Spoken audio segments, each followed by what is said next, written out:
1 year ago, the entire world went through a massive shock that sent economic markets plummeting. The S&P 500 lost 26% in one of the worst drawdowns in financial history. But here we are more than 1 year later, and on paper, we have essentially fully recovered and blossomed from this 2020 low.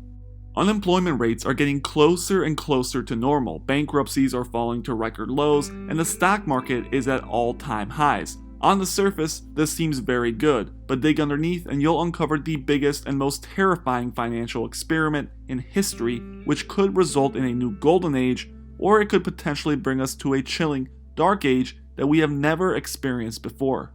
During the 7th century in China, the Song dynasty created the world's first paper currency. These early bills were promissory notes or banknotes, which made it easier for people to buy and sell things on the move. You see, if you were a trader, you no longer had to carry heavy coins or other materials to do business. Instead, you could use these notes that represent a certain amount of gold, silver, or silk that you could exchange. This is history's first example of paper money. It didn't take long for governments to figure out that they could actually print more money than there were materials to back up.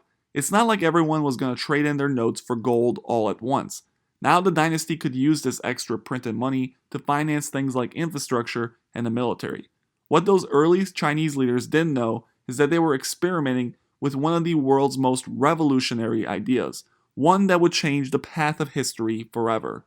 This brilliant idea worked perfectly until about the 10th century. At about this time, a rising threat to Central Asia began panicking various governments in the region. A guy named Genghis Khan had recently united the Mongolian tribes and was looking to begin spreading his empire to the south. It didn't take long for the world's largest military campaign to claim China, setting up a new Mongolian Chinese government. To fund the ever-expanding empire, leaders at this time decided to just print the money needed.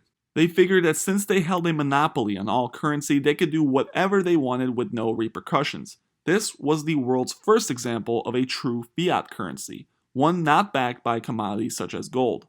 After hundreds of years of use, the dynasty got a little greedy and started printing more and more notes without retiring old ones. They were funding large wars in the region and ignoring debt that had begun to pile up, resulting in history's first inflation panic. In the early 1300s, the currency was devalued by over 80% in just 1 year, and very soon a period of hyperinflation led to the entire region becoming impoverished and weakened.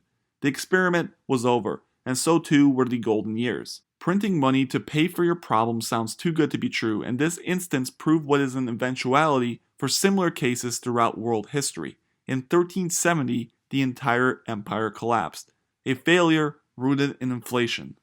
So this brings us to modern-day America. I'm sure you've heard by now the excessive money printing occurring by governments around the world. There are efforts to prop up economies that are facing a crisis due to the pandemic. The numbers we are seeing today are record-breaking. The reasons why central banks are doing this are very similar to those reasons back in 1300. There was a massive event that caused central banks to spend way more money than they should, pushing themselves into larger and larger pits of debt. So far, however, the strategy has worked. On paper, our economies today have enjoyed a healthy recovery, at least on paper, but with 40% of the world's money supply added in the last 13 months alone, we really haven't seen the effects of such an action. This all leads us to something professors call modern monetary theory. In this video, I'm going to simplify this a lot. You can take 4 years of classes about this subject and still not fully understand. But essentially, it boils down to this idea that if you as a country can hold a monopoly over your currency, then you are free to print as much money as you need to avoid an economic collapse. If you as a central bank can strategically print the right amount at the right time, you can help alleviate the pains of a crisis by injecting a supply of currency during bad times. Put simply, such governments don't rely on taxes or borrowing for spending since they can print as much as they need and are the monopoly users of the currency. Since their budgets aren't like regular households, their policies are not shaped by fears of rising national debt. Modern monetary theory challenges conventional beliefs about the way the government interacts with the economy, the nature of money, the use of taxes, and the significance of budget deficits. These beliefs, critics say, are a hangover from the gold standard era and are no longer accurate, useful, or necessary. Critics of such a system have every right to be concerned. Why do we as citizens pay significant taxes and beg for huge government programs like universal healthcare if we can just easily print these debts into existence? there's nothing to prevent the federal government from creating as much money as it wants and paying it to somebody. We have all witnessed this in the last 13 months.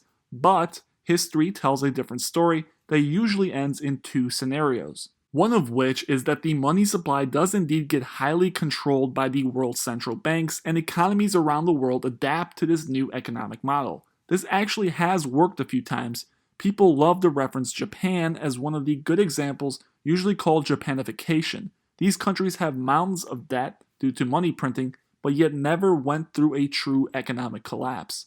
The other outcome, however, is that this experiment fails and the house of cards comes crashing down in a way we have not seen in centuries. World currencies become essentially worthless. So what is the big question? Earlier in the video, I described how 40% of all money was printed in the last 13 months. But despite this, according to the US Federal Reserve, inflation only increased to 1.7%, a staggering figure that points to the impossible. So what is going on? Well, if we look at history, we can see that inflation usually peaks when we have full employment and things are chugging along at peak capacity. Due to the nature of this pandemic, the world is still far from this point, with many places still experiencing significant lockdowns. But arguably, the biggest and most concerning reason is this, something that experts like to call the economic waterfall. If we take a look back at time, every single previous economic crisis took years to unfold. Right now, many, including Dr. Michael Berry, are comparing the United States to 1920 Germany. There are many, including him, that have been saying that the United States is on the brink of a significant inflation crisis. But if we take a look what usually occurs in a crisis like the one he's predicting, we can see that one of the very first things that gets inflated is the stock market itself. This rapid rise in financial instruments brings with it a period of bubble-like activity where many seem to earn overnight fortunes playing in these markets. But the period following this is met with significant civil unrest, an increase in crime, poverty, and finally, war. Germany in the 1920s is history's most recent poster child of such an event.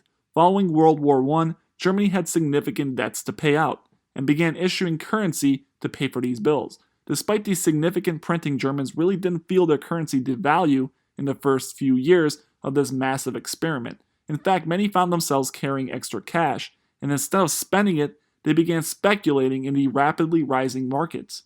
A year later, we saw the German mark start to go through some significant inflation, but the mark still remained relatively stable and did not suffer a complete collapse. It was not until 1922 where things really took a turn for the worst, and the German market went through the unthinkable scenario of hyperinflation, suffering a complete currency and economic collapse.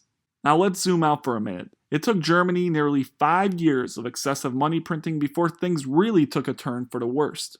Now, I'm not suggesting that the United States will go through the same exact scenario, but we would be stupid not to question the reality of the situation occurring right now. We as citizens already pay significant taxes and beg for programs to help alleviate significant social and economic problems faced by millions of citizens. If modern economic theory works, then we need to rethink the way we look at the economy as a whole. Even Warren Buffett agrees that as long as our debts are owned in our own currency, we will never default, and on top of this, we will never really repay the national debt either. Just take a listen at this historic clip. Given the unprecedented time of the economy and the debt level, could there be any risks and consequences of the U.S. government defaulting on its bonds? No. If you print bonds in your own currency, what happens to the currency is it can be a question, but you don't default. And the United States has been smart enough, and people have trusted us enough to issue its debt in its own currency. And Argentina is now having a problem because the debt isn't in their own currency, and lots of countries have had that problem, and lots of countries will have that problem in the future. It is very painful to owe money in somebody else's currency, but if I could issue a currency, Buffett bucks, and I had a printing press, and I could borrow money, and I could borrow money in that, I would never default. So what you end up getting in terms of purchasing power can be in doubt. But in terms of the U.S. government, when Standard & Poor's downgraded the United States government, I think it was Standard & Poor's some years back, that to me did not make sense. I mean, in the end, how you can regard any corporation as stronger than a person who can print the money to pay you, I just don't understand. In my opinion, no one really understands what the limit to money printing is, and if done correctly, it's very possible we have a scenario like Japan, which has not faced a significant economic crisis due to their central banking policy. On the other hand, if we draw from history, we can see that time and time again, naive government leaders buying into this infinite money theory get more and more greedy, and as a result, currencies get destroyed, economies get wiped out, and entire empires fall due to this line of thinking. Let me know where you think the United States is headed in the comments below, and make sure you hit that subscribe and like button if you enjoyed.